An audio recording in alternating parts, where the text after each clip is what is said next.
Hello welcome to my YouTube channel.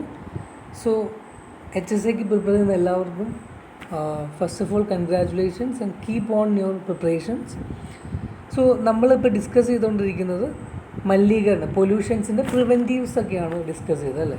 അപ്പോൾ ഇന്ന് നമ്മൾ ഡിസ്കസ് ചെയ്യാൻ പോകുന്നത് ജലമലിനീകരണത്തിൻ്റെ പ്രിവെൻഷൻ എങ്ങനെയൊക്കെയാണ്, ഏതൊക്കെയാണ് മലിനീകാരികൾ, പൊല്യൂട്ടൻസ് ഏതൊക്കെയാണെന്നെ കുറിച്ചിട്ടൊക്കെയാണ് നമ്മൾ ഡിസ്കസ് ചെയ്തത്. അതുപോലെ തന്നെ നിങ്ങൾ ക്വസ്റ്റ്യൻസ് എല്ലാം വർക്കൗട്ട് ചെയ്യണം. പിന്നെ അതുപോലെ തന്നെ എനിക്ക് പറയാനുള്ളത്, ഇപ്പം നമ്മൾ ഡിസ്കസ് ചെയ്യുന്നത് എൻവയോൺമെൻറ്റൽ ബയോളജി എന്ന് പറഞ്ഞ 8ാമത്തെ മൊഡ്യൂളാണ് HSC സിലബസിലുള്ളത്. അപ്പോൾ കഴിഞ്ഞ വർഷം എന്ന് പറഞ്ഞാൽ 2020 അല്ല ഉദ്ദേശിച്ചത്, കഴിഞ്ഞ പ്രാവശ്യം നടത്തിയ HSC എക്സാംസിൻ്റെ ക്വസ്റ്റ്യൻസ് എടുത്തു കഴിഞ്ഞാൽ ഒരു 10 മോർ ദാൻ 10 ക്വസ്റ്റ്യൻസോളം ഈ ഒരു എൻവയോൺമെൻറ്റ് ബയോളജി മൊഡ്യൂളിൽ നിന്ന് വന്നിട്ടുണ്ട്. എൻവയോൺമെൻറ്റ് ബയോളജി, ഇക്കോളജി രണ്ടും കൂടെ കമ്പൈൻ ചെയ്തിട്ടുള്ളൊരു ക്വസ്റ്റ്യൻസ് 10 കൂടുതൽ ഉണ്ടായിരുന്നു. നമ്മുടെ സിലബസിൽ എൻവയോൺമെൻറ്റ് ബയോളജി, ഇക്കോളജി രണ്ടായിട്ടാണ്, പക്ഷേ ക്വസ്റ്റ്യൻസ് ഒത്തിരി വന്നിട്ടുണ്ട്. അപ്പം നമുക്കത് സിമ്പിളായിട്ട് കളയാൻ പറ്റില്ല. ഇപ്പം നമുക്ക് നമ്മളുടെ ക്ലാസ്സിലേക്ക് പോകാം. ജലമലിനീകരണം, വാട്ടർ പൊല്യൂഷൻസ്. സോ ഒരു വാട്ടർ എപ്പോഴാണ് പൊല്യൂട്ടഡ് ആയി എന്ന് പറയുന്നത്, അതായത് ആ വെള്ളത്തിൻ്റെ എമൗണ്ട് 99.9% ഒരു 0.1% പൊല്യൂട്ടൻ്റ് ഉണ്ടെങ്കിൽ നമുക്കതിനെ പൊല്യൂട്ടഡ് വാട്ടർ എന്ന് വിളിക്കാം. ഇനി ഈ പൊല്യൂട്ടൻസ് എന്തൊക്കെയായിരിക്കാം? ചിലപ്പം പൊല്യൂട്ടൻസ് എന്തൊക്കെയായിരിക്കാം എന്നല്ല, ഇപ്പം വെള്ളത്തിൽ ഇപ്പോൾ സസ്പെൻഡഡ് സോളിഡ്സ് ഉണ്ടാവും, അതായത് ഇപ്പം മണൽ, ചെളി, അപ്പോൾ അത് പൊല്യൂട്ടൻ്റ്. അതുപോലെ തന്നെ കൊളോയിഡൽ സബ്സ്റ്റൻസ് ഉണ്ടായിരിക്കാം, എന്തെങ്കിലും വസ്ത്രങ്ങൾ, കടലാസ്, നാരുകൾ, അല്ലെങ്കിൽ എന്തെങ്കിലും അലിഞ്ഞു ചേർന്ന വസ്തുക്കളുണ്ടായിരിക്കാം. ഇപ്പം nitrogen, ammonia, phosphate, sodium, calcium ഒക്കെ ആണെങ്കിൽ എന്താണ്, അത് വാട്ടർ പൊല്യൂട്ടഡ് ആയി നമുക്ക് പറയാൻ പറ്റും. ഇനി വെള്ളത്തിലുള്ള മലിനീകാരികൾ എന്ന് വെച്ചാൽ എന്താണ്? പൊല്യൂട്ടൻസ്. വാട്ടർ പൊല്യൂട്ടൻസ് ഏതൊക്കെയാണെന്നുള്ളതാണ്. ഇപ്പം മെയിനായിട്ട് നമുക്ക് രണ്ടെണ്ണം പറയാം, ഓർഗാനിക് പൊല്യൂട്ടൻസും ഇൻഓർഗാനിക് പൊല്യൂട്ടൻസും. സോ ഓർഗാനിക്കിൽ വരുന്നതാണ് ഇൻസെക്ടിസൈഡ്സ്, കീടനാശിനി, ഹെർബിസൈഡ്സ്, ഈ കളനാശിനി, bacteria, food processing waste, petroleum, hydrocarbons, പിന്നെ ലൂബ്രിക്കൻസ്, ഓയിൽസൊക്കെ, ഇൻഡസ്ട്രിയിൽ നിന്നൊക്കെ വരുന്ന ഓയിൽസുകൾ, സീവേജ് ഫ്രം ഇൻഡസ്ട്രീസ് ഒക്കെയാണ് ഓർഗാനിക് പൊല്യൂട്ടൻസ്. ഇൻഓർഗാനിക് പൊല്യൂട്ടൻസ് എന്ന ഹെവി മെറ്റൽസ്, പിന്നെ chemical waste, industrial by product, fertilisers, അഗ്രികൾച്ചറിലൊക്കെ വരുന്ന ഈ നൈട്രോജൻ കണ്ടെയ്നിങ് ആയിട്ടുള്ള അതൊക്കെയാണ് ഇൻഓർഗാനിക്കിൽ വരുന്നത്. ഇനി നമ്മൾ ഡിസ്കസ് ചെയ്യാൻ പോകുന്നത് problems when water get polluted. അതായത് വെള്ളം പൊല്യൂട്ടഡ് ആയ എന്തൊക്കെയാണ് സംഭവിക്കുക, എന്തെങ്കിലും സംഭവിക്കുമോ? ഒന്നാമത് നമ്മൾ കേട്ടിട്ടുള്ളതാണ് BOD, biological oxygen demand, eutrophication. ഇതാണ് മെയിനായിട്ടും സംഭവിക്കുന്നത്. അതായത് BOD എന്ന് വെച്ച് കഴിഞ്ഞാൽ BOD എന്ന് പറയുന്നത് it's a measure of oxygen use by microorganisms to decompose organic waste. So ഈ ഓർഗാനിക് വേസ്റ്റുകൾ ഡീകമ്പോസ് ചെയ്യണമെങ്കിൽ അവർക്ക് ഓക്സിജൻ്റെ ആവശ്യമുണ്ട്. ഓക്കെ, അപ്പോൾ ഈ ഒരു പർട്ടിക്കുലർ അല്ലെങ്കിൽ ഒരു ഓർഗാനിക് വേസ്റ്റ് ഡീകമ്പോസ് ചെയ്യാൻ വേണ്ടിയിട്ട് എന്തുമാത്രം ഓക്സിജൻ്റെ മെഷർ എത്രയാണ്, അതാണ് BODയിൽ പറയുന്നത്. ഇപ്പോൾ നമുക്കറിയാം, ഇപ്പോൾ വേസ്റ്റ് ഒരുപാട് ഉണ്ടെങ്കിലോ, ഈ വെള്ളത്തിൽ പൊല്യൂട്ടൻസ് ഒത്തിരി വേസ്റ്റ് വരുമ്പോഴോ ബാക്ടീരിയ ഒരുപാട് വരും അല്ലേ. അപ്പോൾ എന്താണ്, ഒരുപാട് ഓക്സിജൻ വേണം. അപ്പോൾ BOD ഭയങ്കര കൂടുതലായിരിക്കും. അപ്പോൾ നമുക്ക് പറയാൻ പറ്റും, ഒരുപാട് ഓർഗാനിക് അല്ലെങ്കിൽ വേസ്റ്റ് വെള്ളത്തിൽ ഉണ്ടെങ്കിൽ ഒരുപാട് ബാക്ടീരിയാസ് വരും, എന്നിട്ട് ഒത്തിരി വേസ്റ്റ് ഡീകമ്പോസ് ചെയ്യണ്ടേ. അപ്പോൾ ആ കേസിൽ ഓക്സിജൻ ഡിമാൻഡ് BOD ലെവൽ ഭയങ്കര ഹൈ ആയിരിക്കും. അപ്പോൾ അതായത് വാട്ടറിൻ്റെ ക്വാളിറ്റി നമുക്ക് BODയുടെ അളവനുസരിച്ച് നമുക്ക് മെഷർ ചെയ്യാൻ പറ്റും. അത് നല്ല വാട്ടറാണോ, എന്തുമാത്രം പൊല്യൂട്ടഡ് ആണെന്നൊക്കെ നമുക്ക് BOD വെച്ചിട്ട് നമുക്ക് പറയാൻ പറ്റും.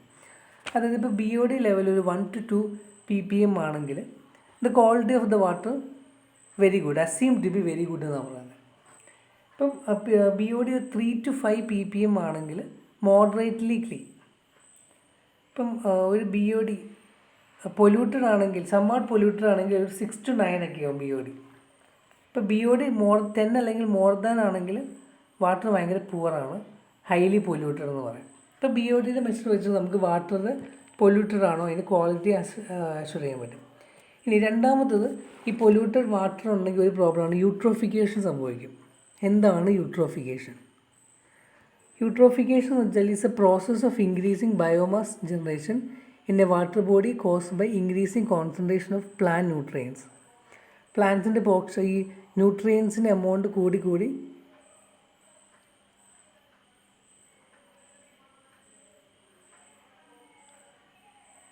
കൂടുമ്പം ഈ കോൺസെൻട്രേഷൻ ഈ വെള്ളത്തിൽ ഈ നൈട്രോജൻ, ഫോസ്ഫറസ് ആണ് മെയിനി പറയുന്നത്, ഫോസ്ഫറസ് നൈട്രേസിൻ്റെ ഒക്കെ എമൗണ്ട് കൂടുമ്പോഴത്തേക്കും ആ ഒരു ഇതിനെയാണ് നമ്മൾ യൂട്രോഫിക്കേഷൻ എന്ന് പറയുന്നത്.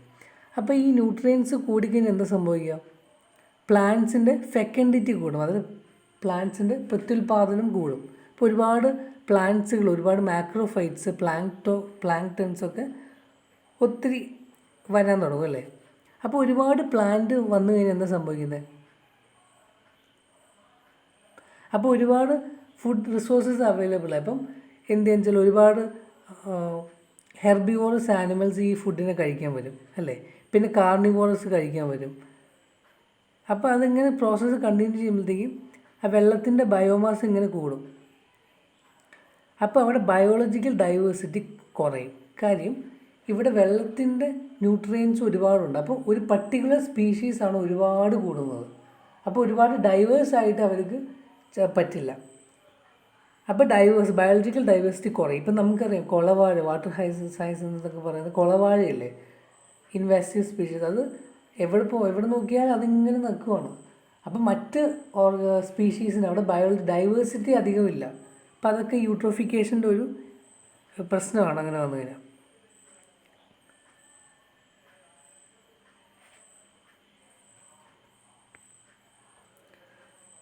ഇപ്പം യൂട്രോഫിക്കേഷനൊക്കെ സിവിയർ കേസ് ആകുമ്പോഴത്തേക്ക് എന്താ സംഭവിക്കുന്നത് വെച്ചാൽ, അപ്പോൾ എക്സസ് ആയിട്ടുള്ള ഈ ബയോമാസ് ഒക്കെ വരുമ്പോൾ എന്ത് ചെയ്യും? ബാക്ടീരിയ അതിനൊക്കെ ഡീഗ്രേഡ് ചെയ്യാൻ തുടങ്ങും. അപ്പോൾ ഒരുപാട് ഡീഗ്രേഡേഷൻ വരുമ്പോഴത്തേക്കും ഓക്സിജൻ കൺസപ്ഷൻ കൂടും. ഓക്കെ, അപ്പോൾ എന്ത് ചെയ്യും? വെള്ളത്തിലുള്ള ഹൈപ്പോക്സിയ കണ്ടീഷൻ വരും. വെള്ളത്തിലുള്ള ഡിസോൾഡ് ഓക്സിജൻ്റെ എമൗണ്ട് ഭയങ്കരമായിട്ട് കുറയും. അപ്പം മറ്റ് ഓർഗാനിസത്തിന്, ഫിഷ് അല്ലെങ്കിൽ മറ്റ് ഓർഗാനിസത്തിനൊക്കെ ഇത് പ്രശ്നമായിട്ട് അവർക്കൊരു ഡെഡ് സിറ്റുവേഷനിലേക്ക് വരും. അപ്പോൾ അതൊക്കെ വലിയ ഇക്കോസിസ്റ്റത്തിലൊക്കെ വലിയ എഫക്ഷൻ, വലിയൊരു ഇതായിട്ട് വരുന്നതാണ് യൂട്രോഫിക്കേഷൻ, വെള്ളം പൊല്യൂട്ടഡ് ഒക്കെ ആയിക്കഴിഞ്ഞാൽ.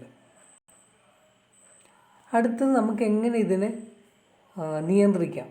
ഓക്കെ, അപ്പം നമ്മൾ നേരത്തെ പറഞ്ഞ പോലെ തന്നെ, വായുവിൻ്റെ പറഞ്ഞ പോലെ തന്നെ ഇവിടെ ലീഗലായിട്ട് തന്നെ പല കാര്യങ്ങളുണ്ട്. ഇപ്പോൾ water prevention and control of pollution act 1974. So this is an act to provide for the prevention and control of water pollution and the maintaining of restoring of wholesomeness of water for the establishment with a view to carry out the purpose of aforesaid of boards for the prevention and control of water pollution, for conferring on and assigning to such boards powers and functions relating thereto and for matters connecting with it.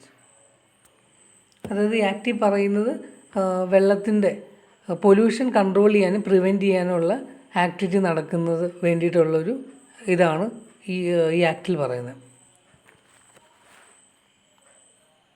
ഇപ്പോൾ ഈ act പറയുന്നത് സെൻട്രലും state ബോർഡ്സും were constituted for prevention and with various functions and powers. അപ്പോൾ central ഗവൺമെൻറ്റും state ഗവൺമെൻറ്റും കൂടെ ഇതിന് പ്രിവെൻറ്റ് ചെയ്യാനുള്ള പവർ, ഫങ്ഷൻസ് ഇവർ കൊടുത്തിട്ടുണ്ട്. ഓക്കെ, അതാണ് ഈ ആക്ടിൽ പറയുന്നത്. അത്രേ ഉള്ളൂ. പിന്നെ അടുത്തത് ഈ വാട്ടർ പൊല്യൂട്ടഡ് ഒക്കെ ആയിക്കഴിഞ്ഞാൽ എന്താ സംഭവിക്കുക, അതിൻ്റെ ഇഫക്ട്സുകളൊക്കെയാണ് എന്തൊക്കെയാണ്? ജലജന്യ രോഗങ്ങൾ, വാട്ടർ ബോൺ ഡിസീസസ് ഒക്കെ കൂടും. ഒന്നാമത് കോളറ, കോസ് ചെയ്യുന്ന വിബ്രിയോ കോളറ ബാക്ടീരിയ ഉണ്ടാവും. ടൈഫോയിഡ്, സാൽമോണല്ല ടൈഫി ഉണ്ടാക്കുന്ന ടൈഫോയിഡ് ഉണ്ടാവാം. ജോണ്ടിസ്, ഹെപ്പറ്റൈറ്റിസ് എ ഉണ്ടാക്കുന്ന ജോണ്ടിസ് വരും. അമീബയാസിസ്, എൻഡമീബ ഹിസ്റ്റോളിറ്റിക്ക, പ്രോട്ടോസോൺ ഉണ്ടാകുന്ന അമീബൈസിസ് ഉണ്ടാകും ഈ വെള്ളം കുടിച്ച് കഴിഞ്ഞാൽ. ഈ എൻഡമീബ ഹിസ്റ്റോളിറ്റിക്കയുടെ ലൈഫ് സൈക്കിൾ നമ്മൾ പഠിച്ചതാണ് ആനിമൽ ഡൈവേഴ്സിറ്റിയിൽ.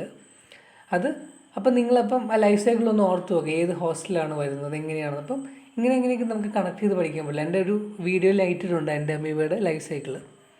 ഓക്കെ, അപ്പോൾ ഇതിലേക്ക് വരുവാണെങ്കിൽ പിന്നെ അത് ലെപ്റ്റോസ്പൈറോസിസ്, എലിപ്പനി വരും. ലെപ്റ്റോസ്പൈറസ് ബാക്ടീരിയ ഉണ്ടാക്കുന്നത്. പോളിയോ വൈറസ് ഉണ്ടാകുന്ന പോളിയോ വരും, ഡിസെൻട്രി, സാൽമോണല്ല ബാക്ടീരിയ ഉണ്ടാകുന്ന ഡിസെൻട്രി. അപ്പോൾ ഇതൊക്കെയാണ് ഈ വെള്ളം പൊല്യൂട്ടഡ് വെള്ളമൊക്കെ കണ്ടാമിനേറ്റഡ് വെള്ളമൊക്കെ നമ്മൾ ഉപയോഗിച്ച് കഴിഞ്ഞാൽ ഉണ്ടാകുന്ന അസുഖങ്ങൾ. അത്രയാണ് ജലമലിനീകരണത്തെക്കുറിച്ച് പറഞ്ഞത്. അപ്പം ജലമലിനീകരണത്തെക്കുറിച്ച് നമ്മൾ നോക്കി, ഏതൊക്കെയാണ് മലിനീകാരികൾ, എങ്ങനെയൊക്കെയാണ് പ്രിവെൻറ്റീവ് മെഷേഴ്സൊക്കെ നമ്മൾ നോക്കി. ഇനി അടുത്ത മണ്ണ് മലിനീകരണം. സോയിൽ പൊല്യൂഷൻ എന്ന് വെച്ചാൽ എന്താണ്? അതായത് സോയിലിൽ ഈ പെർസിസ്റ്റൻ്റ് ആയിട്ട് toxic compounds, chemicals, salt, radio active materials, disease causing agents, അപ്പോൾ അതൊക്കെ പ്ലാന്റ് ഗ്രോത്തിനും ആനിമൽ ഹെൽത്തിനൊക്കെ എഫക്റ്റ് ചെയ്യുന്ന, അങ്ങനെ വരുമ്പോഴാണ് അതിനൊരു മണ്ണ് മലിനീകരണം അല്ലെങ്കിൽ സോയിൽ പൊല്യൂഷൻ എന്ന് പറയുന്നത്. ഇനി എന്തൊക്കെയാണ് causes? Soil contamination results when hazardous substances are buried directly അല്ലെങ്കിൽ migrate to soil from a spill that has cause elsewhere. അപ്പം ഈ ഹസാർഡസ് ആയിട്ടുള്ള സബ്സ്റ്റൻസ് ഒന്നെങ്കിൽ ഡയറക്റ്റ്ലി സോയിലിലേക്ക് വരിക, അല്ലെങ്കിൽ എവിടെന്നെങ്കിലും കാറ്റിക്കൂടെയൊക്കെ പറന്ന് വരുമ്പോഴത്തേക്കും ഉണ്ടാകുന്നതാണ് ഈ സോയിൽ കണ്ടാമിനേഷൻ ഉണ്ടാകുന്നത്.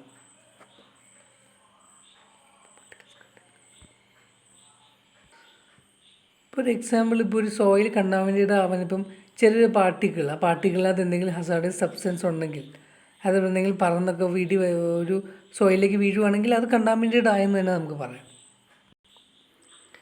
രണ്ടാമത്തെ ഒരു സോഴ്സ് എന്ന് പറയുന്നത്, ഇപ്പം വെള്ളം കണ്ടാമിനേറ്റഡ് വെള്ളം ആ ഒരു ഏരിയയിലേക്ക് വരുവാണെങ്കിൽ, ഓക്കെ, അപ്പം വരുമ്പോഴത്തേക്ക് ആ വെള്ളത്തിലുള്ള സാധനങ്ങളൊക്കെ സോയിൽ വരുവാണെങ്കിൽ അങ്ങനെ അത് സോയിൽ കണ്ടാമിനേഷൻ വരാം. അതും ഒരു സോഴ്സായിട്ട് പറയാം. ഇനി എന്തൊക്കെയാണ് ഇഫക്ട്സ് ഈ സോയിൽ ഇങ്ങനെ കണ്ടാമിനേറ്റ് ആയിരിക്കുന്ന എന്തൊക്കെയാണ് പ്രശ്നങ്ങൾ എന്ന് വെച്ച് കഴിഞ്ഞാൽ, മെയിനായിട്ടും 2 പ്രശ്നങ്ങളാണ്. ഒന്ന് ഹെൽത്ത് ഇഷ്യൂസ്, പിന്നെ നമ്മളുടെ ഇക്കോസിസ്റ്റം എഫക്റ്റ് ചെയ്യും. മണ്ണ് മലിനീകരണം ഉണ്ടായിക്കഴിഞ്ഞാൽ ഈ 2 എണ്ണത്തിന് എഫക്റ്റ് ചെയ്യും. ഒന്നാമത് ഹെൽത്ത് ഇഫക്റ്റ് എങ്ങനെയാണ്? ഇപ്പോൾ കുറേ എക്സാമ്പിൾസുകളാണ് എന്ത് പറയുന്നത്. ഇപ്പോൾ ക്രോമിയം, അതുപോലെ തന്നെ പല ടൈപ്പുള്ള pesticides, herbicides formulations are carcinogenic ആണ്. എല്ലാ പോപ്പുലേഷൻസിനും, എല്ലാ ജീവികൾക്കും ഇത് പല പെസ്റ്റിസൈഡ്സും ഹെർബിസൈഡ്സും ഒക്കെ കാർസിനോജനിക് ആണ്, ക്യാൻസർ കോസിങ് ആണ്. ഇപ്പം ലിഡ് എന്ന് പറയുന്ന ഒരു ഹസാർഡസ് ടു യങ് ചിൽഡ്രൻ ആണ്. ഇവർക്ക് ഈ ഡെവലപ്മെൻറ്റൽ ഡാമേജസ് ഒക്കെ ഉണ്ടാകും ഭയങ്കര ചാൻസാണ്, ബ്രെയിനിന്, നെർവസ് സിസ്റ്റത്തിനൊക്കെ. അതുപോലെ തന്നെ എല്ലാ ആൾക്കാർക്കും കിഡ്നി ഡാമേജ് ഒക്കെ ഉണ്ടാക്കാൻ ഈ ലെഡ് പറ്റും. അപ്പം അതൊക്കെ ഈ മണ്ണിൽ ഡിസോൾവ് ചെയ്തിരിക്കുന്ന അങ്ങനത്തെ നമുക്ക് ഹെൽത്ത് ഇഷ്യൂസ് വരും. പിന്നെ ബെൻസീനായിട്ട് എക്സ്പോസ് ചെയ്ത് കഴിഞ്ഞാൽ ലുക്കീമിയ, ബ്ലഡ് ക്യാൻസർ വരാനൊക്കെ ചാൻസ് ഉണ്ട്. പിന്നെ മെർക്കുറി സൈക്ലോയിഡിൻ കിഡ്നി ഡാമേജ് ഉണ്ടാക്കാൻ ചാൻസ് കൂടുതലാണ്. സൈക്ലോഡിൻസ് ഈ ലിവർ ടോക്സിസിറ്റി ഉണ്ടാക്കും. പിന്നെ ഓർഗാനോ ഫോസ്ഫേറ്റ്സ്, കാർബമേറ്റ്സ് ഒക്കെ ന്യൂറോ മസ്കുലർ ബ്ലോക്കേജ് ഒക്കെ ഉണ്ടാകും. പിന്നെ ക്ലോറിനേറ്റഡ് സോൾവെൻറ്റ്സ് ലിവറിന് ചേഞ്ചസ് ഉണ്ടാവും, കിഡ്നീസിൽ ചേഞ്ചസ് ഉണ്ടാവും, സെൻട്രൽ നെർവസ് സിസ്റ്റം ഡിപ്രഷൻ അങ്ങനെയൊക്കെ ഉണ്ടാവും. അതൊക്കെയാണ് ഹെൽത്ത് വൈസ് ഈ മണ്ണ് മലിനീകരിച്ചാൽ ഉണ്ടാകുന്ന കാര്യങ്ങൾ. പിന്നെ ഇക്കോസിസ്റ്റത്തിന് എങ്ങനെയാണ് ഇത് എഫക്റ്റ് ചെയ്യുക? ഇപ്പം ഇക്കോസിസ്റ്റത്തിന് ഭയങ്കരമായിട്ടും ഡിലിറ്റീരിയസ് കോൺസിക്വൻസ് ഉണ്ടാവും. അതായത് മണ്ണിലൊക്കെ റാഡിക്കൽ സോയിൽ കെമിസ്ട്രി മാറിപ്പോവും.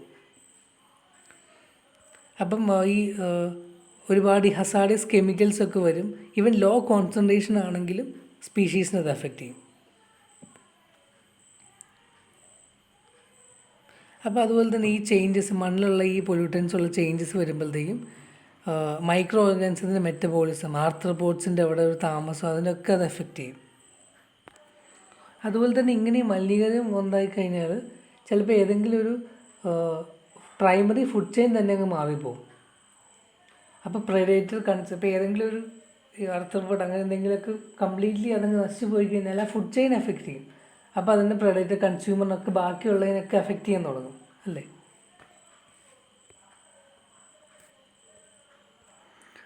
അതുപോലെ തന്നെ വേറൊരു കാര്യമാണ് ബയോ മാഗ്നിഫിക്കേഷൻ എന്ന് പറയുന്നത്. ഇപ്പോൾ ഏതെങ്കിലും ലോവർ പിരമിഡിലുള്ള ഓർഗാനിസത്തിനാണ് ഈ പൊല്യൂട്ടൻസ് എഫക്റ്റ് ചെയ്യുമെങ്കിലും ഈ ഹെർബിവോസ് അല്ലെങ്കിൽ ഹയർ ആയിട്ടുള്ള കൺസ്യൂമേഴ്സൊക്കെ ഇത് കൺസ്യൂം ചെയ്യുമ്പോഴത്തേക്കും ഇതിൻ്റെ ഈ ടോക്സിക് പൊല്യൂട്ടൻസ് ഇങ്ങനെ കോൺസെൻട്രേഷൻ കൂടിക്കൊണ്ടിരിക്കും. ബയോ മാഗ്നിഫൈ ചെയ്തിട്ടും ഹയർ ലെവലിൽ ഇത് ഭയങ്കരമായിട്ട് എഫക്റ്റ് ചെയ്യും. ഏറ്റവും എക്സാമ്പിൾ DDTയുടെ കേസ് നമുക്കറിയാം. ഇപ്പം DDTയുടെ കേസിൽ ഈ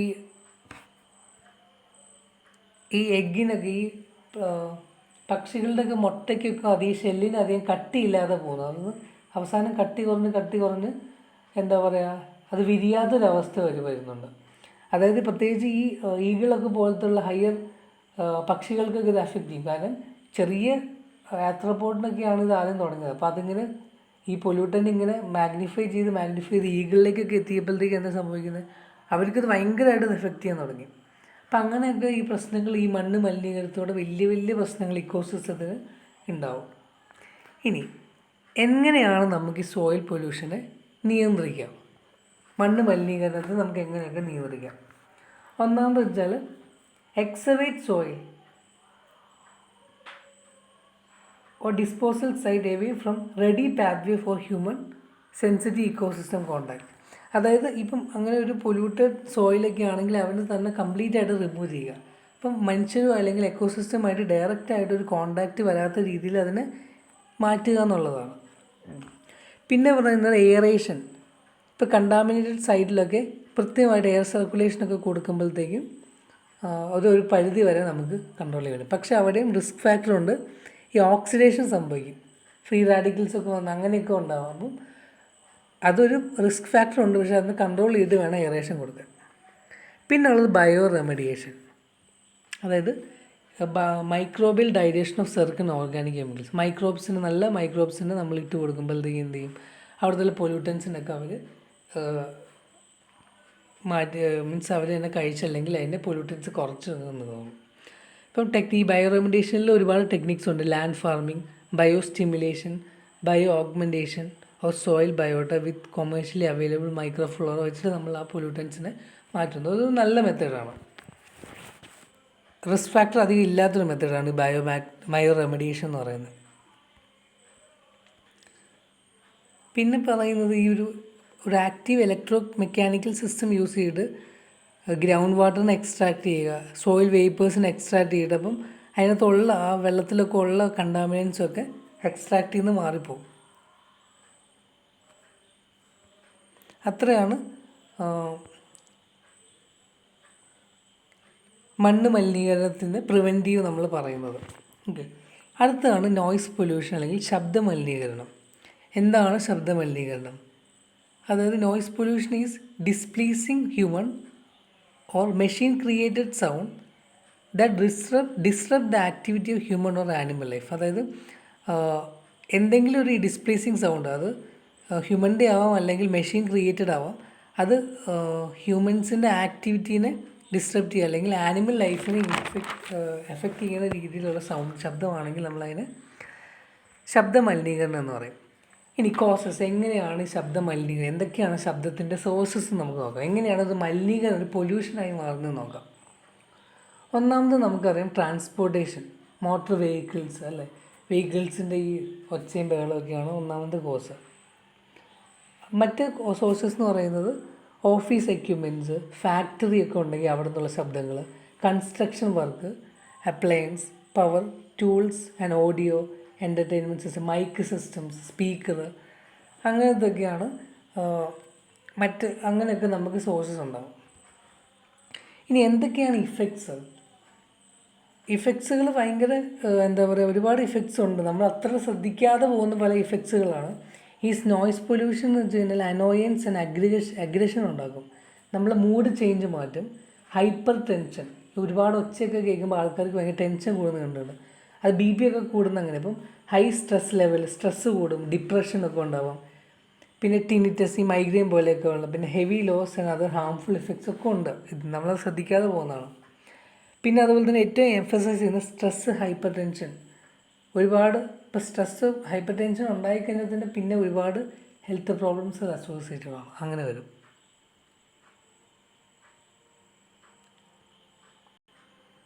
പിന്നെ ആനിമൽസിൽ വരികയാണെങ്കിൽ, ഇപ്പോൾ ഒരുപാട് ശബ്ദമുള്ള ഒരു ഏരിയ വയ്ക്കുകയാണെങ്കിൽ ചിലപ്പം ഈ ജീവികൾ എന്ത് ചെയ്യും, ചില ആ ഒരു ഏരിയ അവർ വിടും.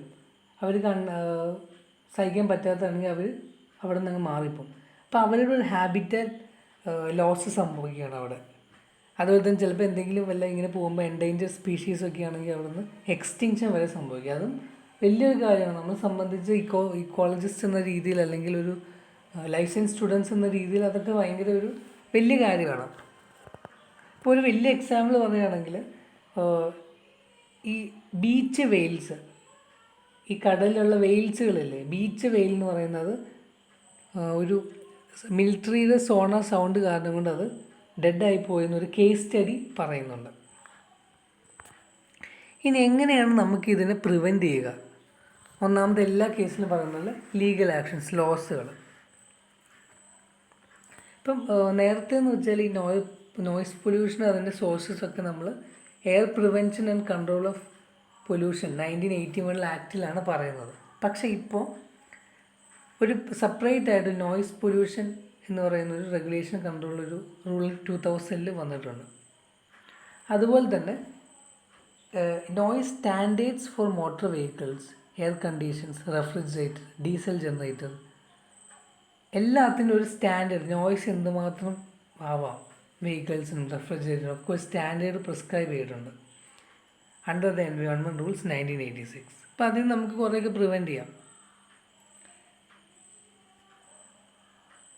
ഇപ്പോൾ the noise emanating from industry is regulated by state pollution control board.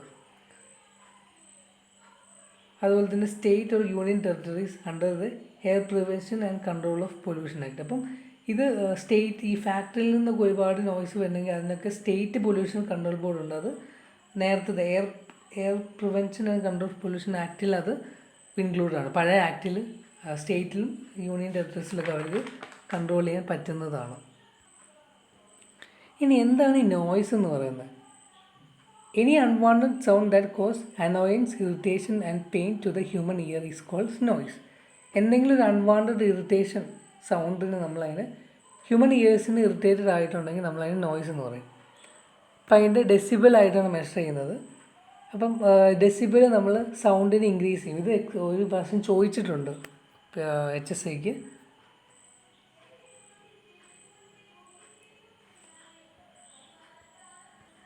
അതായത് ഇപ്പം ഹ്യൂമൻ ഇയറിന് ടോളറേറ്റ് ചെയ്യാൻ പറ്റുന്ന നോയ്സ് എന്ന് പറയുന്നത് അപ് ടു 85 ഡെസിബിൾ വരെ അതിന് ഹ്യൂമൻ ഇയറിന് ടോളറേറ്റ് ചെയ്യാൻ പറ്റും. അപ്പോൾ എനിത്തിങ് ബിയോണ്ട് ദാറ്റ് സൗണ്ട് എന്ന് പറയുന്നത് ക്വാളിറ്റി ഓഫ് ലൈഫിനും പ്രൊഡക്ടിവിറ്റിയൊക്കെ അത് എഫക്റ്റ് ചെയ്യും. ഇപ്പോൾ the decibel level of common sound above 18 dB നമ്മൾ ലൗഡ് എന്ന് പറയും. The while the decibel level between 100 to 125 നമ്മൾ അൺകംഫർട്ടബിൾ എന്ന് പറയും. അപ്പോൾ നോർമൽ ഹ്യൂമൻ ഇയറിൻ്റെ സൗണ്ട് എത്രയാണ്? 85 dB ആണ്. അത് ക്വസ്റ്റ്യൻ ചോദിച്ചിട്ടുള്ളതാണ് കേട്ടോ. ഇപ്പോൾ എല്ലാ മെഷീൻ ഓപ്പറേറ്റിംഗ്, ഒരു ഏരിയയിലുള്ള എല്ലാ മെഷീൻസ് ഓപ്പറേറ്റിംഗ് ഒക്കെ അവർക്ക് ഒരു അക്സെപ്റ്റബിൾ നോയ്സ് തന്നെ അവർക്ക് മെയിൻറ്റെയിൻ ചെയ്യാൻ പറ്റുള്ളൂ, ചുറ്റുമുള്ള ആൾക്കാർക്ക് അഫക്റ്റ് ചെയ്യാത്ത രീതിയിൽ. ഇപ്പോൾ നമുക്കാണെങ്കിലും ഇത് കംപ്ലയിൻറ്റ് ചെയ്യാൻ അല്ലെങ്കിൽ കേസ് ഫയൽ ചെയ്യാമെന്നുള്ള കാര്യങ്ങളാണ്. അതായത് ഇപ്പോൾ നമ്മുടെ ചുറ്റുവട്ടത്ത് ഇങ്ങനെ എന്തെങ്കിലും ഫാക്ടറീസ് ഇങ്ങനെ സൗണ്ട് ഒരുപാട് ഉണ്ടാക്കണമെങ്കിൽ നമുക്ക് കംപ്ലയിൻറ്റ് ചെയ്യാം. പക്ഷെ നമ്മളതിന് ചെയ്യത്തില്ല എന്നുള്ളതാണ് ഒരു വളരെ അതിശയമുള്ള കാര്യം. പിന്നെ CPCB, central pollution control board, has laid down the permissive noise level in India for different areas. ഇപ്പം സെൻട്രൽ പൊല്യൂഷൻ കൺട്രോൾ ബോർഡ് എന്താണെന്ന് വെച്ചാൽ എല്ലാ ഡിഫറെൻറ്റ് ഏരിയകൾക്കും അവർക്കൊരു എന്തുമാത്രം നോയ്സ് ആവാം എന്നുള്ളൊരു സ്റ്റാൻഡേർഡ് അവർ ഉണ്ടാക്കിയിട്ടുണ്ട്. ഇപ്പം ഡേ ടൈമിലുള്ള സൗണ്ട് എത്രയാവും, നൈറ്റിൽ എത്രയാവും, അങ്ങനെ കൃത്യമായിട്ട് അവർ പറഞ്ഞിട്ടുണ്ട്. ഇപ്പം ഇൻഡസ്ട്രിയൽ ഏരിയ ആണെങ്കിൽ പെർമിസിബിൾ എന്ന് പറയുന്നത് സൗണ്ട് ലിമിറ്റ് എന്ന് പറഞ്ഞാൽ 75 dB ആണ് ഡേ ടൈമിൽ. നൈറ്റ് ആണെങ്കിൽ 70 dB. കൊമേഴ്ഷ്യൽ ഏരിയ ആണെങ്കിൽ 65 dB ആണ് ഡേ ടൈമിൽ, 55 നൈറ്റിൽ. റെസിഡൻഷ്യൽ ഏരിയ ആണെങ്കിലോ, അത് കോളനിയൊക്കെ ആണെങ്കിലോ 55 kb day, 45 dB night. Okay. ഇനി അതല്ലാതെ സ്റ്റേറ്റ് ഗവൺമെൻറ് സൈലൻറ്റ് സോൺസ് എന്ന് പറയുന്ന ഡിക്ലെയർ ചെയ്തിട്ടുണ്ട്. അതായത് ഇപ്പം സ്കൂളുകളുടെ അടുത്ത്, സ്കൂളുകളുടെ ഒരു 100 മീറ്ററിൻ്റെ ഉള്ളിൽ, കോളേജസിൻ്റെ 100 മീറ്റർ ഉള്ളിൽ, ഹോസ്പിറ്റൽസ്, കോർട്ട്, ഇവിടെയൊക്കെ സൈലൻറ്റ് സോൺസാണ്. ഇവിടെ ഒരു രീതിയിലുള്ള ശബ്ദം അനുവദിക്കില്ല. ഇപ്പോൾ ഇവിടെ ഏരിയയിൽ ശബ്ദം എന്ന് പറയുന്നത് പെർമിസിബിൾ സൗണ്ട് എന്ന് പറഞ്ഞാൽ 15 dB ആണ് during the day and 14 dB during the night. വളരെ കുറച്ചാണ് ഈ ഏരിയയിൽ, സൈലൻറ്റ് സോൺസ് ആണ്. അപ്പോൾ ഇതാണ് നമ്മൾ ഇന്ന് പഠിച്ചത്. സോ നിങ്ങൾക്ക് എൻ്റെ വീഡിയോ ഇഷ്ടപ്പെട്ടിട്ടുണ്ടെങ്കിൽ നിങ്ങൾ തീർച്ചയായിട്ടും ലൈക്ക് ചെയ്യണം, ചാനൽ സബ്സ്ക്രൈബ് ചെയ്യണം, ഷെയർ ചെയ്യണം. നിങ്ങൾ ഫ്രണ്ട്സിന് HSLCക്ക് പ്രിപ്പയർ ചെയ്യുന്ന എല്ലാവർക്കും ഷെയർ ചെയ്യണം. കാര്യം നമ്മൾ കോമ്പറ്റീറ്റേഴ്സ് ആണെന്ന് വെച്ചിട്ട് നമ്മൾ അങ്ങോട്ടും ഇങ്ങോട്ടും ഷെയർ ചെയ്ത് തന്നെ ഡിസ്കസ് ചെയ്ത് നിങ്ങൾ പഠിക്കണം. സോ അപ്പം നമ്മൾ ഈ എൻവയോൺമെൻറ്റ് ബയോളജി നമ്മളൊരു 3 ക്ലാസ് കൊണ്ട് തീർക്കുന്നതായിരിക്കും. വലിയ സിലബസാണ്. എനിക്ക് തോന്നുന്നു നിങ്ങൾ HSC സിലബസിൽ ഏറ്റവും വാസ്റ്റ് മോഡ്യൂൾ എന്ന് പറയുന്ന എൻവയോൺമെൻറ്റൽ ബയോളജിയും ഇക്കോളജിയാണ്. അപ്പം അതിൽ നിന്ന് ക്വസ്റ്റ്യൻസ് ഒരുപാട് ചോദിക്കുന്നുണ്ട്. So thank you.